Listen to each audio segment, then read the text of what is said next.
Nell Cardinal with Sacred Sanctuary here for your Tuesday tapping reminder. I'm going to go over why we tap on the negative feelings, emotions, thoughts, and sensations with clinical EFT.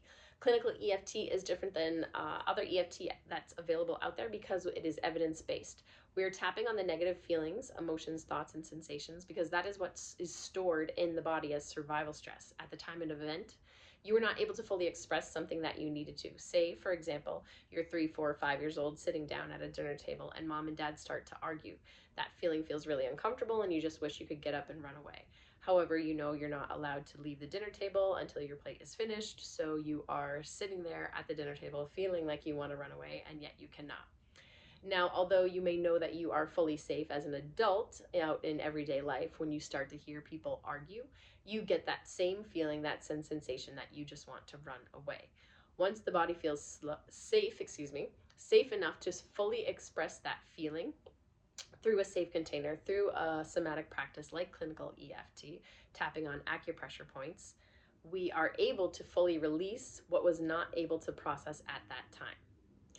And I always explain to my clients, if you go into a house and it is filled with trash, it is filled with full sink, full of dirty dishes, and the dog has pooped on the floor, you're not going to go in there and just light a candle and hope that that covers the scent. So clinical EFT, it's always the negative feelings, emotions, thoughts, sensations first.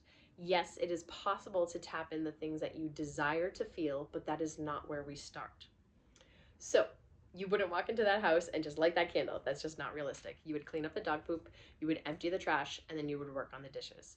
So if you can think about that in life, you would take out, the thing that first really triggers you, or the thing that really sits on your daily hindrance, things that get in your way in your mind. For example, I was always a mean mommy yelling, and I no longer wanted to have that habit anymore. I didn't want to feel overwhelmed and stressed and immediately yell at my kids.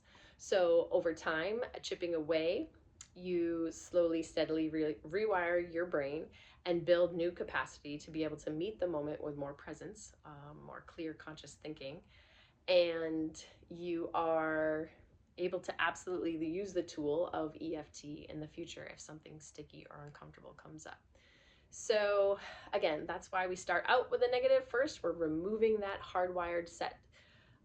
Again, for example, mean mommy. It had been hardwired my whole life as anger, yell, anger, yell. But over time, chipping away, the brain gets to rewire. It takes away that synapse that was once said anger means yell.